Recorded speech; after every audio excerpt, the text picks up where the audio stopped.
The U.S. women's national team taking one step closer to the knockout rounds of the World Cup as the group stage continues. The Stars and Stripes facing Netherlands in a 2019 World Cup Finals rematch. The Dutch strikes first, scoring in the 17th minute to take a 1-0 lead. The first time the U.S. women have trailed in the last 18 World Cup matches. But in the 59th minute, Lindsay Horan got knocked down, but she gets right back up, responds quickly, scoring off a corner kick to level the match at 1 goal apiece.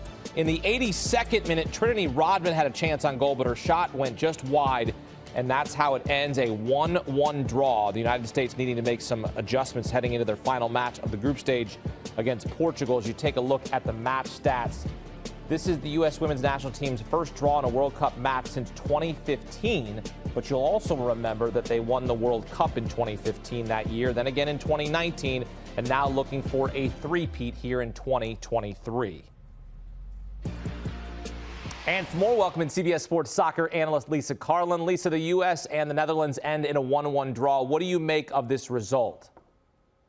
Disappointing for the United States. If you look at the 90 minutes that they played against the Netherlands, it was slow. It wasn't conjoined. They didn't play a full 90 minutes, and the Netherlands walked all over them in the first 45. It took about 50 minutes for the United States to get into this game. It took a tough tackle against Lindsay Horan for her to get pretty ticked off, a Rose Lavelle substitution, and finally the juices started flowing. But for the United States to go down early in this game was not the start that they wanted to see. And we only saw one substitute from Vlatko Andonovski. In the second group stage match, they needed to pick up 3 points and a win. They split points with the Netherlands, but it's going to be a tough road from here on out. Yeah, trailed in a Women's World Cup match for the first time since 2011. Lisa, what broke down on that first goal? Yeah, I think it's the transition play for the Netherlands. When you look at how the Dutch line up in their shape and their formation, they play a 3-5-2-1 essentially. So the numbers that they have moving forward in transition is 6 immediately.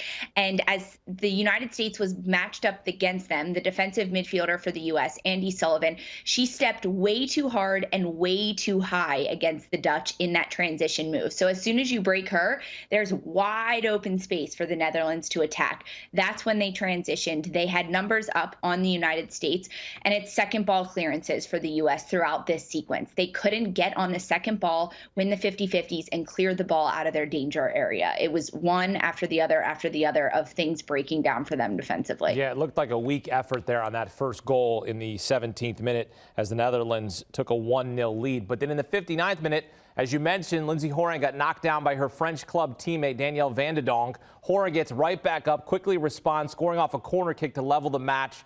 What's your reaction to that moment there? Yes, Lindsay, yes. You've got to get ticked off. You have to do that earlier in the game. It can't wait until fouls are being called and things are happening. The momentum shifted for this U.S. as soon as Rose Lavelle stepped on in the 45th minute. She came on at the halftime. Immediately, Lavelle makes an impact. She goes in hard to a tackle. She is given a yellow card for that tackle. And then that's when the things start to turn for the United States. They start to get upset about how the game is going. They need to have that urgency, that intensity, and that belief in themselves that they can win and get it done. And that's what's going to happen, because you look at the Lindsay Horan sequence. She goes in hard for a tackle. She exchanges words with her club teammate at Van de Donk, and then it's a corner kick. She beats their defender near post, just a little flick on, and it's an easy back of the net. U.S. rounds out the group stage against Portugal on August 1st. What adjustments must head coach Vlatko Andonovski and the U.S. make in that next match? Vlatko Andonovski needs to have more rotation of his players against Portugal. Now, how the standings are in this group, the U.S. needs to win out on goal differential against the Netherlands in order to push forwards. Frankly, the U.S. needs to win the group. They can't be second runners up if they want to have an easier path to the World Cup championship final at the end of it. Vlatko Andonovski only made one sub in this match against the Netherlands. He has depth on his bench. That's why he brought 23 players to New Zealand and Australia. Lynn Williams, a forward for the U.S., she's got 7 goals in the NWSL. She is a spark plug off the bench. Let's see if he can get her more minutes in the front line, start to get more of the creative juices flowing. And for the midfielder, Rose Lavelle, she needs to be playing more than 45 minutes. is. I know she's coming back from an injury, but that's irrelevant at this point. She looks strong, she looks fit, and she looks physical, and she adds an element of creativity and unlocking prowess to the opposition's defense that the U.S. needs. Lisa, a lot of the times we talk about in international play, we talk about the team and our country in terms of what the result is, and sometimes we go, oh, this is what they needed. They needed to sort of get tested a little bit. Is that the scenario here? And not to be cliche, but like, yes, this is what they needed. They needed the wake-up call to say, hey, the rest of the world is catching up. And we've known that for years. But, hey, this is the nitty-gritty right now. Like, we need to lock down here in this next match. Hakeem, for me, the alarm was ringing like 2-3 years ago when the U.S. was playing in the Olympics and they went up against their opposition and they weren't winning the games handedly. That was the alarm bells for me. That, yes, they needed this wake-up call in the cliche sense of it. They needed to understand how to deal with a team that was going to be physical. The Netherlands gave them a tough challenge in the physicality category tonight. They needed to deal with a team that can move in transition and disrupt their defensive structure, catch them off guard and how they're able to do that. But why wasn't this happening months ago, before we're at the stage where it's do or die in the World Cup and the United States needs to pick up points and wins in order to move on? We're only at the group stage here. So you want to see in their next match, you want to see some more aggressive play. Is that what I'm hearing? Smart, aggressive play, yes, but be able to play out of the aggressiveness and the physicality that the opposition's going to give you. Every opponent that goes in against the United States has that match circled. They are going to give the United States their all because they're number one in the FIFA ranking, because they're looking for this three-peat, and because the U.S. walks around with this air of confidence and belief that they are going to get these wins, something that they deserve to have, that air of confidence.